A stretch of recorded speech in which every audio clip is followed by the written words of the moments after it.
चर्चित चारा घोटाला मामले में मार्च 1996 में पटना हाई कोर्ट के द्वारा सीबीआई को जांच सौंपी गई। कई बड़े नेता इस जद में आए, कई बड़े अफसर इस जद में आए, कई सजायाफ्ता हुए, कई जेल गए, लेकिन जो मुख्य मुद्दा था अभी तक उस पर सुनवाई नहीं हो पाई। दरअसल पटना हाई कोर्ट के द्वारा साफ निर्देश दिया गया था सीबीआई को कि आप 950 करोड़ जो घोटाला की राशि है उसे वापस लाइए सरकार के खजाने में, जैसे भी हो। लेकिन 29 साल बीत गए, अभी तक 950 करोड़ की राशि वापस सरकार के खजाना में नहीं आ पाई है।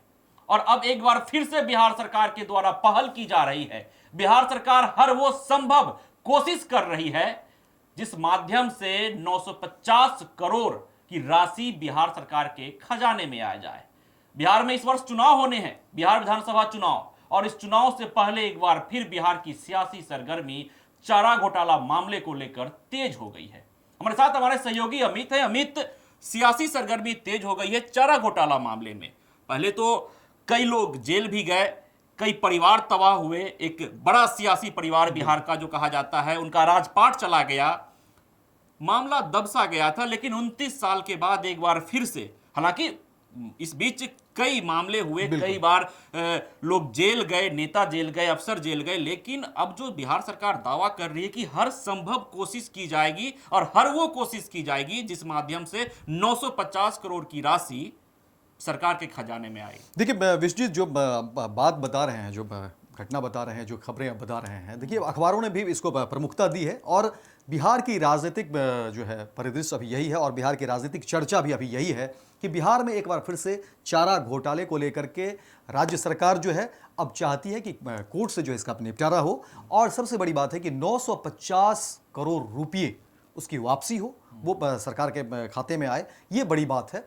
लेकिन आपको ये भी समझना होगा विश्वजीत कि सामने विधानसभा के चुनाव है और विधानसभा चुनाव से पहले अगर चारा घोटाला की चर्चा होती है, चारा घोटाले को लेकर के बातें होती है, रकम अपनी जगह, कोई छोटी मोटी रकम है नहीं, 950 करोड़ रुपये। और आप समझते हैं कि अगर 29 साल, क्योंकि ये जो है 1-2 वर्षों की बात नहीं है, लगभग 29 साल का ये सफ़र है और 29 साल तक ये रकम अभी तक सरकार के खाते में नहीं आई है, या सीबीआई का आप कह सकते हैं, या कोर्ट को लेकर के, या जो भी मामले हैं। लेकिन इसमें देरी तो हुई है, कोर्ट के फैसले हो गए हैं, लेकिन उसके बावजूद ये पैसे सरकार के खाते में नहीं आई है। और ये महज कोई 1-2 रुपये है नहीं, 1-2 करोड़ की बात है नहीं। और ये मामला देखिए कब निकल कर सामने आ रहा है, जब सामने विधानसभा के चुनाव हैं। तो इसको हर तरफ से, और सियासत में कोई भी बातें यूं ही नहीं होती है, इसको भी समझना होगा। राजनीति होती ही होती है और एक दूसरे को घेरना, यही तो राजनीति है।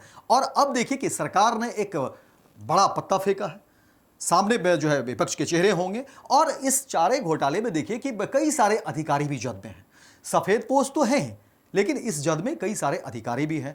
अब जब बात 950 करोड़ रुपये की वापसी की हुई है और कोर्ट में ये फैसले जाने ही जाने हैं, कोर्ट में जो है इसकी सुनवाई भी होगी, जिस तरह से राज्य सरकार की तरफ से फैसले आए हैं, सम्राट चौधरी ने कल ही कह दिया था। अब सवाल ये उठता है कि देखिए अधिकारियों के बीच खलबली है, सफेद पोस्ट के बीच तो खलबली है ही, अधिकारियों के बीच खलबली है। और एक हलचल सी हो गई है कि अब क्या होगा, क्योंकि कोई पैसे, अगर जो भी घटनाएं घटी और जो भी चारा घोटाले में लोग शामिल रहे, वो रकम क्या कैसे हुआ किसी से छिपी हुई नहीं है। लेकिन अब है क्या कि अगर पैसे की रिकवरी होनी है तो जमीन को बेचना होगा, जो संपत्ति है रिकवरी पर ही एक सूत्र के हवाले से जो खबर आ रही है, या जो खबर सामने निकल कर आ रही है, कि बिहार सरकार साफ तौर पे यह कह रही है कि जो भी घोटालेबाज हैं उनकी संपत्ति को बेचा जाए, बिल्कुल, और वापस रुपया खजाना में लाया जाए, सरकार के खजाने में लाया जाए। एक बड़ा पॉइंट है, बड़ा पॉइंट है। और यहीं से जटिलताएं भी शुरू हो जा रही है, क्योंकि देखिए अब उसमें कई फेज सामने आ जाएंगे, कई बातें सामने आ जाएंगी। ऐसा नहीं कि सरकार कोर्ट में गई और बातें शुरू हो गई, कोर्ट तो सभी के विषय को सुनेगा, कोर्ट दोनों पक्षों के लिए है और सभी के लिए जो दरवाजे खुले हैं, सभी पक्षों की दलीलें होंगी। और फिर यहां से जब 29 साल लगे हैं और अभी तक जब मामले पर सुनवाई, कोर्ट ने तो फैसला दे दिया, लेकिन क्लियर नहीं हुआ, जो पैसे सरकार के खाते में आने चाहिए थे वो नहीं आए, क्योंकि पैसे कहीं कोई रखे हुए तो है नहीं, या क्या है वो तमाम लोग जानते ही हैं, क्योंकि आज का ये मामला है नहीं। इसीलिए देखिए इसमें इतनी जटिलताएं हैं और जिस तरह से देखिए मीडिया में भी इस खबरों को देखिए प्रमुखता दी है, हर तमाम अखबारों ने इसको प्रमुखता दी है, फर्स्ट बिहार झारखंड पर भी जो देखेंगे जो वेबसाइट उस पर भी खबरें लगी है। तो ये इसमें इतनी जटिलताएं हैं कि इसको लेकर के फिर समयावधि जो है वो बढ़ेगी। लेकिन क्योंकि देखिए सामने बिहार विधानसभा चुनाव है, इसको भी समझना पड़ेगा, और चुनाव के मद्देनजर ये तमाम बातें हुई है, इससे भी इनकार नहीं किया जा सकता। ऐसा नहीं कि सिर्फ चुनाव को लेकर के बातें हैं। एक तरफ देखिए सरकार के खजाने में पैसे आएंगे, ये भी उतना ही महत्वपूर्ण बातें हैं। दूसरी बातें, चारा घोटाले को लेकर के जब कोर्ट का फैसला आ गया तो उस पर कोई टिप्पणी हो नहीं सकती है, वो भी उतनी ही जस्टिफिकेशन, वो भी उतनी ही सच्चाई है उसमें। और तीसरी बातें चुनावी को लेकर के है, क्योंकि जो राजनीतिक लोग हैं और राजनीतिक जो विश्लेषक हैं वो भी यही बता रहे थे, खबर करने से पहले हमारी बातचीत हो रही थी, वो भी यही बता रहे थे कि देखिए सामने बिहार में विधानसभा के चुनाव है, 2025 आमने सामने है, सत्ता पक्ष और विपक्ष। और देखिए इस बार आरजेडी महागठबंधन में तेजस्वी यादव को चेहरा मुख्यमंत्री बनाने को लेकर के, ताजपोशी को लेकर के कई तरह की बातें जो है चल रही है, कवायद हो रहे हैं, बहुत तरह की बातें। और अब देखिए कि बीते दिनों जो तेजस्वी यादव उन्होंने जो यात्रा किया, बिहार के अलग अलग जिले में यात्रा की है उन्होंने, एक तरफ जहां वो कार्यकर्ता संवाद यात्रा कर रहे थे, वहीं दूसरी तरफ देखिए कि तेजस्वी ने एक साथ कई घोषणाओं की फेहरिस्त कर दी। चाहे वो महिलाओं को लेकर के 2500 रुपये आधी आबादी को देने की बात कर दी, और तेजस्वी यादव ने कहा, आप गौर करेंगे, उन्होंने कहा कि देखिए हमारी सरकार बनेगी तो पहली कलम जब चलेगी तो महिलाओं की इन योजनाओं को लेकर के जिसमें 2500 रुपये दी जाएगी। और ये फैक्टर देखिए कहीं ना कहीं कहा जा रहा है, इससे एनडीए के लोग भी चर्चा कर रहे हैं नीतीश कुमार का, क्योंकि देखिए बिहार में आधी आबादी पर एक पकड़ मानी जाती रही। 2005 के बाद खुद नीतीश कुमार कहते हैं देखिए हमारी जब सरकार बनी, हम जब सरकार में आए, और जीविका दीदी से भी बात करते दिखे होंगे प्रगति यात्रा के दौरान, आपने देखा भी होगा, हम लोगों ने कई खबर चलाई, उसमें नीतीश कुमार कहते हैं, और ये है कि आधी आबादी बिहार में जो है नीतीश कुमार के साथ है। तो उसमें एक सेंधमारी जब तेजस्वी यादव करते दिखते हैं, और 2500 रुपये बिहार की आर्थिक स्थिति और जो जन सरोकार के मुद्दे पर समझिए कि बड़ी चोट है कि तेजस्वी यादव ने आधी आबादी को एक तरीके से जोड़ने की कोशिश की। मुद्दा ये है कि जब चारा घोटाला हुआ, काफी पुराना मामला है, उस वक्त बिहार झारखंड एक हुआ करता था और मुख्यमंत्री लालू यादव थे। बिल्कुल। और उसके बाद जब चारा घोटाले में वो सदायाफ्ता हुए, उनकी वो जेल गए, उनका राजपाट चला गया, उसके बाद कई नाम आए इस घोटाले में, उसके बाद कई बार लालू यादव जेल गए और अब वो बेल पे हैं, लेकिन चुनाव लड़ने से उन्हें रोक दिया गया है कोर्ट के द्वारा। अब क्या बिहार विधानसभा चुनाव से पहले जिस तरह से सरकार, अब जो एनडीए की सरकार है, वो इस चीज को भुनाने में लगी है, इससे कहां तक फायदा होगा? और सरकार जो ये कह रही कि हर संभव प्रयास किया जाएगा और हर वो कोशिश की जाएगी जिस माध्यम से 950 करोड़ सरकार के खजाने में आ जाए, संपत्ति को भी बेचना होगा तो बेची जाएगी। बिल्कुल देखिए जो आप बता रहे हैं, 2-3 बातें इसमें हैं, इस तमाम बातों से इनकार नहीं किया जा सकता है। मैंने पहले भी कहा कि देखिए कोर्ट के फैसले हैं तो उस पर कोई टिप्पणी नहीं है। दूसरी बात है कि 950 करोड़ कोई छोटी मोटी रकम नहीं है, सरकार के खजाने में आएगी, बहुत बड़ा काम होगा, सब चाहेंगे कि वो पैसे आ जाएं, इससे भी कहीं कोई इनकार नहीं है। लेकिन क्योंकि देखिए जो समय और जो परिस्थिति और जो चीजें हैं उसको अगर आप जोड़ेंगे तो इससे भी इनकार नहीं किया जा सकता है कि राजनीतिक जो प्रतिद्वंद्विता है एक दूसरे को पर मात देने की, और इससे अच्छा मौका क्या हो सकता है जब सामने चुनाव हो, और चुनाव के सामने इन चीजों को भुनाने की। क्योंकि ये बातें इसलिए हो रही है क्योंकि आप समझिए कि ये कोई 1-2 वर्षों की बात नहीं, 29 वर्ष हो गए हैं, और चारा घोटाले पर 950 करोड़ रुपए की जो बात सरकार के खजाने में देने की थी वो ऐसा हुआ नहीं। तो आप क्या समझते हैं जो बातें 29 वर्षों में नहीं हुई, क्या ये महज 5-6 महीनों में हो जाएगी?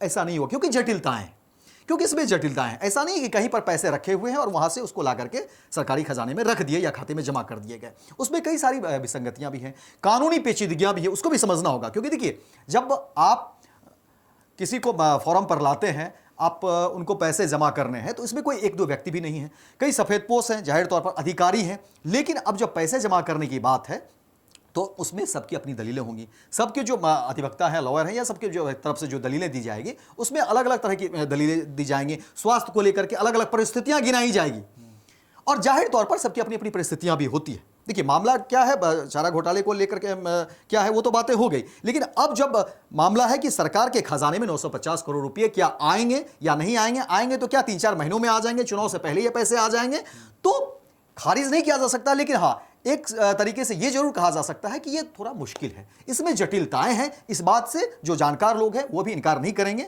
उनकी भी सहमति होगी कि जाहिर तौर पर ये बातें इतनी आसानी से नहीं हो जाएगी जितनी आसानी से सरकार के लोग कह रहे हैं, दलील दे रहे हैं, ये इसमें भी दम है। दूसरी बात हम ये ले जाना चाहेंगे विश्वजीत कि देखिए सामने चुनाव है और इन बातों को, क्योंकि देखिए जैसे ही आज प्रमुखता से अखबारों ने खबरें को छापी है, तमाम मीडिया में खबरें आई हैं, हम लोग भी चला रहे हैं, तो पूरे जनमानस पर ये बातें जाएगी। जाहिर तौर पर चारा घोटाले को लेकर के अब हर घर चर्चा होगी, बातें होंगी और इसका फायदा कहीं न कहीं भुनाने को लेकर के इसका फायदा लेने की कोशिश एनडीए सरकार जरूर करेगी। इस बात से भी इनकार नहीं किया जा सकता। अब देखना यह है कि अब इस पूरी चर्चा पर विपक्ष अपने आप को कहां देखती है, विपक्ष इस पूरे मामले को कितना डिफेंड करती है। क्योंकि देखिए आप ऐसे भी देखेंगे कि जब भी हमला हो रहे हैं विपक्ष पर सत्ता पक्ष की तरफ से, आज भी लालू प्रसाद यादव के कार्यकाल को ही पर ही चोट किया जाता है। हालांकि 2 बार तेजस्वी यादव सरकार में भी रहे, नीतीश कुमार के साथ उन्होंने साझा सरकार बनाई है, लेकिन इस कार्यकाल को कोट नहीं किया जा सकता है। तेजस्वी यादव जब भी सरकार में रहे, वो नीतीश कुमार के साथ रहे, तो इनकी भी मजबूरी है, इसको कोट नहीं कर सकती है। लेकिन 20 साल पहले जब लालू प्रसाद यादव की सरकार थी, आज भी देखिए कि सत्ता से इतने दूर होने के बावजूद भी तेजस्वी भी इस बात से कभी परेशान भी होते हैं, हैरान भी होते हैं, और सत्ता की तरफ से जब भी दलीलें दी जाती है, विपक्ष को जब भी कटघरे में खड़ा किया जाता है, तो 20 वर्ष पहले राजद के यानी लालू प्रसाद यादव और राबड़ी देवी के कार्यकाल को भुनाने की कोशिश होती है। और एक बार यही तुरुप का पत्ता सत्ता पक्ष ने फेंकने की कोशिश की है, सम्राट चौधरी ने पहल की है और उन्होंने कहा है कि हम कोर्ट जाएंगे, 950 करोड़ रुपये जो है हम वापस लाएंगे और सरकारी खजाने में इसको जमा करेंगे। लेकिन इस बात से पूरी तरह इसकी हर लोग सहमति देंगे और राजनीतिक विश्लेषक भी इस बात को मानते हैं कि देखिए सामने विधानसभा के चुनाव है। विधानसभा चुनाव में जो तुरुप का पत्ता, जो अभी तक तेजस्वी के ऊपर जो हमले हो रहे हैं, वो तेजस्वी को लेकर के सीधे हमले नहीं हो रहे हैं, वो लालू प्रसाद यादव के कार्यकाल के हमले होते हैं। राबड़ी देवी के दौरान के जो कार्यकाल के हमले हैं, आप गौर करेंगे तेजस्वी यादव 2 बार सरकार में आते हैं, लेकिन इस दौरान जो है इस बातों की चर्चा बहुत कम या नहीं ही होती है, क्योंकि मजबूरी है, क्योंकि वो नीतीश कुमार के साथ साझा सरकार में थे। अमित, चारा घोटाला को लालू प्रसाद यादव और उनके परिवार से जोड़कर रखा जाता है, लेकिन कई ऐसे नाम हैं जो इस घोटाला में शामिल हैं, जिनके पटना स्थित आवास पर आईटी का बोर्ड लगा हुआ है, जब्ती के लिए आईटी का बोर्ड लगा हुआ है। ऐसे कई नाम हैं और जहां पर आईटी का बोर्ड लगा हुआ है, तो क्या सरकार चुनाव से पहले उन तमाम जो मकान हैं, जो जमीन है या उनकी जो संपत्ति है, जो घोटालेबाज हैं, उसको जब्त कर पाएगी? ऐसा संभव लग रहा है? देखिए कानूनी विसंगतियां या कानूनी परिस्थिति कह सकते हैं, कानूनी परिस्थिति ही कहेंगे तो ज़्यादा उपयुक्त होगा। और कानूनी परिस्थिति ऐसी हो जाती है जहां पर अलग अलग समानताएं नहीं है या उसकी विषमताएं कह सकते हैं, और उसका फायदा जो लोग इन्वॉल्व होते हैं उनको मिलता है। इस बात को हर लोग समझेंगे विश्वजीत। और उसी का फायदा लेकर के देखिए कि कोर्ट में जब भी लोग दलील देते हैं और कहते हैं कि कोर्ट में इतने लंबे वर्षों का मेरा जो है समय चला गया, उसमें देखिए कोर्ट का कोई दोष नहीं होता है, उसमें जो गुना भाग होते हैं। और ये कानून जो बने होते हैं ना, हर एक परिस्थिति को देख करके बनाया जाता है ताकि सबकी सुनी जाए, और उसका फायदा जो है ऐसे लोगों को भी मिलता रहा है। तो और सब वहां पर अपने अपने परिस्थितियों का हवाला देते हैं, और कई सारे विभागों को लेकर के आपसी जो खींचातान होती है वो भी एक कारण बनते हैं। लेकिन आप जो कह रहे हैं कि देखिए चुनाव से पहले या सरकार जो कह रही है कि बहुत जल्द इस पर निपटारा हो जाएगा, 950 करोड़ रुपए हम बहुत जल्द ले आएंगे, ये इतना सरल नहीं है। ये कुल मिलाकर के जुमलेबाजी ही कह सकते हैं और चुनावी स्टंट कह सकते हैं। हाँ, इस बात से इनकार नहीं किया जा सकता है कि इस पर सरकार अगर पहल करेगी तो चीजें नहीं होगी, ऐसा भी नहीं है। लेकिन हाँ, ये कहना थोड़ी बेईमानी होगी या थोड़ी जल्दबाजी जरूर हो सकती है कि हम 3-4 महीने में ही ये काम निपटा लेंगे और 950 करोड़ रुपए में ले आएंगे, ये थोड़ी जल्दबाजी जरूर होगी विश्वजीत। अमित, 950 करोड़ रुपए वापसी की जहां तक बात कही जा रही है और सरकार कह रही है कि हम हर संभव कोशिश करेंगे, तो सरकार का यह भी कहना है कि जो घोटालेबाज है उनकी संपत्ति को नीलाम किया जाएगा। कितना जटिल है संपत्ति की नीलामी करना, ढेरों प्रक्रिया है, उस प्रक्रिया से गुजरना है। क्या वो प्रक्रिया है? अब देखिए, जैसे ही आप संपत्ति पर आते हैं तो संपत्ति में कई सारी बातें होती हैं, कई सारी चीजें होती हैं। किसके नाम है, कब उसकी रजिस्ट्री हुई, कौन नामदार है, फिर सजा याफ्ता कौन है, किनके ऊपर जो है ये अमुक धाराएं लगी। तो ये बहुत सारी चीजें हैं, बहुत सारी जटिलताएं हैं जिसको लेकर के परेशानी होनी ही होनी है। और सीधे सीधे कोई एक विभाग सूत्रधार नहीं है या कोई एक विभाग नहीं है जिससे कि ये पूरे कामकाज को निपटा लिया जाए। अलग अलग विभाग हैं, बहुत सारी बातें हैं, बहुत सारी प्रक्रियाओं से गुजरना पड़ेगा। और कोर्ट में ऐसा नहीं है कि सिर्फ इन्हीं विषयों के लिए कोर्ट जो है हमेशा खुली रहेगी। कोर्ट के पास बहुत काम है, कोर्ट के पास बहुत काम है, वहाँ पर समय की कमी होती है, और इन तमाम चीज़ों को देखते हुए आपको लगता है कि 950 करोड़ रुपये चारा घोटाला वाले मामले में जो सरकार कह रही है कि ये बहुत जल्द हो जाएगा, मैं फिर भी मैं कह रहा हूँ कि ये इतना आसान नहीं है। ठीक है, सरकार की कोशिश है, सरकार पहल कर रही है, सरकार कोर्ट जाएगी, कोर्ट में स्वागत होगा, बातें आगे बढ़ेगी, लेकिन ये बताना, और देखिए इसके पीछे लॉजिक यही है कि एक मैसेज जाए, आम आवाम के बीच एक चर्चा का विषय बने, और चारा घोटाला को फिर से उजागर करना चाहती है सरकार। अब मैं ये कह रहा हूं कि यहां पर देखिए विपक्ष के पास भी एक मुद्दे हो सकते हैं बताने के लिए कि क्या सरकार के पास यही एक मुद्दा रह गया है, क्योंकि अब देखिए विपक्ष के सामने सब कुछ है कि विपक्ष इस मामले पर कैसे डिफेंड करती है। विपक्ष इस मामले से या तो भागती है या इसको फिर डिफेंड करती है, यह विपक्ष के सामने है। क्योंकि देखिए इतना तो तय हो गया कि अब सरकार के पास या एनडीए जो नेता है या जो पार्टी है उनके पास अब ये मुद्दा एक रहा है, और इस मुद्दे के सहारे विपक्ष पर एनडीए जो है चोट करना चाहती है, और इसी के भरोसे जो है विधानसभा में एनडीए ने एक तरीके से कह सकते हैं कि तुरुप का पत्ता फेंका है। अब इसको तेजस्वी यादव या बाकी लोग इसको किस रूप में लेते हैं, किस तरीके से डिफेंड करते हैं, ये देखना दिलचस्प होगा। 29 साल के बाद एक बार फिर से चारा घोटाला मामले को लेकर बिहार सरकार नई पहल करने जा रही है, अलग अलग कदम उठा रही है। सरकार का दावा है कि हर संभव वो कोशिश की जाएगी, वो प्रयास किया जाएगा जिससे घोटाले की राशि सरकार के खजाने में आ जाए। 950 करोड़ की वो राशि है जिस राशि को खजाने में लाने के लिए पटना हाईकोर्ट ने सीबीआई को साफ तौर पे निर्देश दिया था, जांच का भी निर्देश दिया था, और साफ तौर पे कहा था कि जो राशि है उस राशि को आपको लौट कर लेके आना है सरकार के खजाने में। 29 साल बीत गए लेकिन एक भी रुपया अभी तक सरकार के खजाने में नहीं आई है। तो अब एक बार फिर से बिहार विधानसभा चुनाव से पहले चारा घोटाला मामले को लेकर बिहार सरकार सजग हुई है। अब देखना यह दिलचस्प रहता है कि जो भी नाम इसमें शामिल हैं, चाहे वो बिहार का एक बड़ा सियासी परिवार हो या फिर इस घोटाले से जुड़े अन्य लोग, चाहे वो नेता हो या अफसर, कई लोग जेल गए, सजायाफ्ता हुए, जेल से बाहर निकले, कई लोग अभी बेल पर हैं, लेकिन अब देखना दिलचस्प रहता है कि सरकार जो दावा कर रही है कि 950 करोड़ की वो राशि हर संभव हर प्रयास के बाद सरकार के खजाने में वापस लाई जाएगी, वो कब तक वापस आती है। पैनोरमा ग्रुप, जो सोचता है वो करता है, आपके अपने सपनों का आशियाना। ये लो मुंह मीठा करो, आज मैंने अपना जॉब छोड़ दिया, अब हम पूर्णिया वापस जाएंगे। जॉब छोड़ दिया है? मतलब ये घर कैसे चलेगा, हम करेंगे क्या, और माँ बाबूजी क्या बोलेंगे? इसलिए मैं एक और मिठाई का डब्बा लाया, अपने बिजनेस के लिए लोन अप्रूव हो गया। अरे लोन अप्रूव हो गया वो तो ठीक है, लेकिन पूर्णिया में हम रहेंगे कहाँ? अपना घर भी तो नहीं है वहां। इसलिए तो एक और मिठाई का डब्बा अलग से लाया हूं। हमने पूर्णिया में घर ले लिया है, पूर्णिया के ई होम्स पैनोरमा में।